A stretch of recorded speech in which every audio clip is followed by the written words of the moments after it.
We're already a month into spring, and you know what that means. It's wedding season. And anyone who's planned a wedding knows even the most simple details can get really complicated very quickly. Yeah, from states of emergency to the emergency room, one couple learned that the hard way. As Karma reports, to get to their tropical island wedding this weekend, Aaron and Henry first had to weather through one long, cold New York day. Before their tropical destination wedding, a lawyer advised Henry and Aaron to get legally married in the U.S. at, say, Buffalo City Hall. Have a civil ceremony, they said. Keep it simple, they said. It'll be easy, they said. They had no idea. On a clear day, Buffalo, New York offers breathtaking views. But January 2nd, 2018, you could barely see in front of your face. Temperatures in the teens, low visibility, snow blowing in all directions. Buffalo was bracing for a blizzard. And Tiana Marks was watching it all unfold from the 13th floor of City Hall. You couldn't see anything. It was like a snow globe. The deputy city clerk had just learned Buffalo was considering the unusual move of shutting down city services early because of the storm. It was the first day back after the holidays, and Tiana had a lot on her plate that Tuesday. But one thing stuck out, and she told her staff member to make a call. I stated to my staff member that's over our marriage clerk, and I stated to her to notify this couple that there's a chance that we probably will not be able to have the marriage ceremony due to the weather. But according to the bride, the only thing that staffer did was confirm the time of the wedding.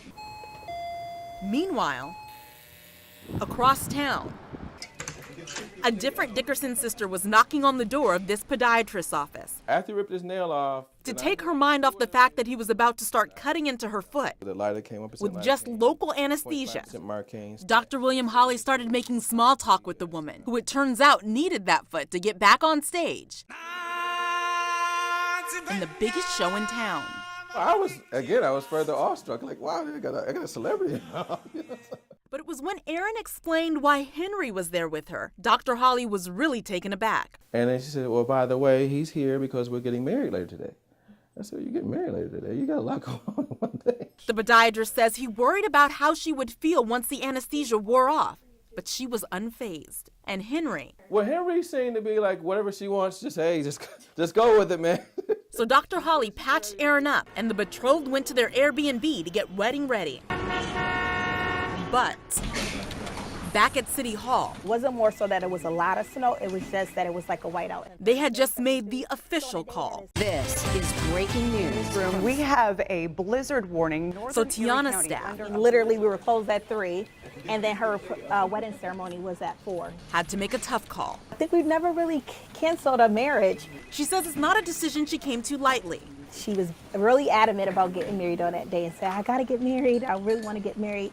Is there any other chance that we could really just still get married? Ultimately, Tiana told me, she didn't feel it was safe.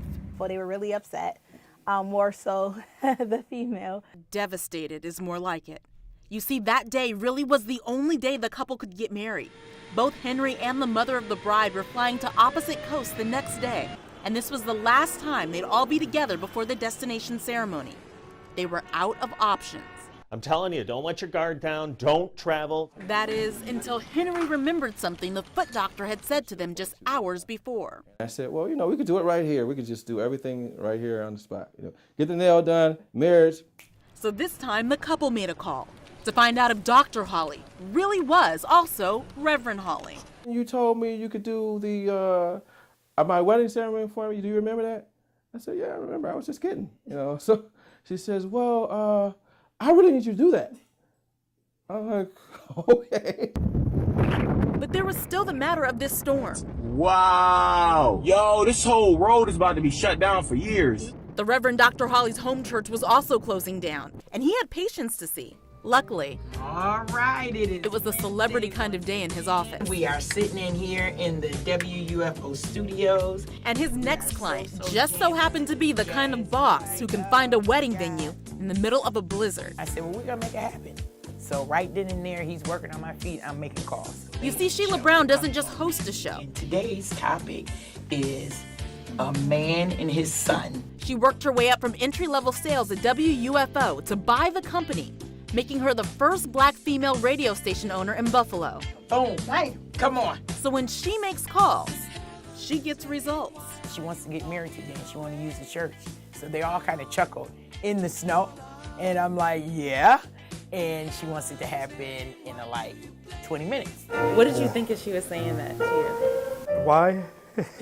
And that's how Deacon Ray Anderson came to be opening up Pilgrim Baptist Church. In the dark, in the midst of a snowstorm. There was no choir that night, just Deacon Anderson, a young couple he'd never laid eyes on before, and the bride's mother, who was a whole other story. As a man weeks away from walking his own daughter down the aisle, I asked him a few, questions, and, he answered them pretty correctly. the deacon felt it was only right to do some father-like due diligence with Henry. Nice young guy. I wouldn't mind, I wouldn't mind if he was my son. Finally, Pastor Holly arrived, and despite the quiet truth that until that point, no one truly believed this off-the-wall day was still going to end in a legal union, just like that, it was happening. When she's glowing and she's got her, nice white dress on and everything, and he's all, he's got a suit and tie and already. This would be the part where everyone relaxed and enjoyed the happy ending. She was a trooper too. Except for that whole other story. She had terrible nosebleed. A blood faucet is how Aaron would later put it. Karen Dickerson knew good and well she was in no condition to get on that plane from LA to Buffalo. But she too had made a call. She had her, she had to keep holding her head back and do all that kind of stuff, to keep her nose from bleeding. Deciding no illness was going to keep her from being the witness on her daughter's marriage license. But everybody was like, look, this is happening today. So they pushed through the I-do's, then headed out for a nice, intimate emergency room visit. I remember them being dressed very fancy. They made quite the impression at Buffalo General Hospital. A little embarrassed to be in the emergency room on her daughter's wedding day. Karen's nurse, Allie Aldridge, didn't know the whole story, but as a newlywed herself, she felt for them. It just seemed like of all the things that could go wrong, everything went wrong, but she still had bright spirits and she was very happy, and they were even happier to be getting out of here to go get something to eat. But as much went wrong, it's extraordinary how much went right. Allowing Aaron and Henry to be married in a city where neither of them lived by a foot doctor she'd found online that same day in the church of a deacon who had only received a moment's notice, thanks to a woman she at that point had never even spoken to. All in the middle of a blizzard. Normally I'd call this the kindness of strangers, but apparently those aren't a thing in Buffalo. That's our slogan. Our slogan is the city of good neighbors. So you're gonna see that pretty much everywhere you go here. Yeah. If you meet a stranger, something ain't right. No, they had no idea. No idea what nature had in store. No idea that complete strangers would come together to help them defy the odds. But they did know their wedding day was worth fighting for. And if they fight as hard for their marriage as they did to make it down the aisle, even through the fiercest of storms, the sun will always shine brightly. Reporting in Buffalo, Karma Dickerson, sister of the bride.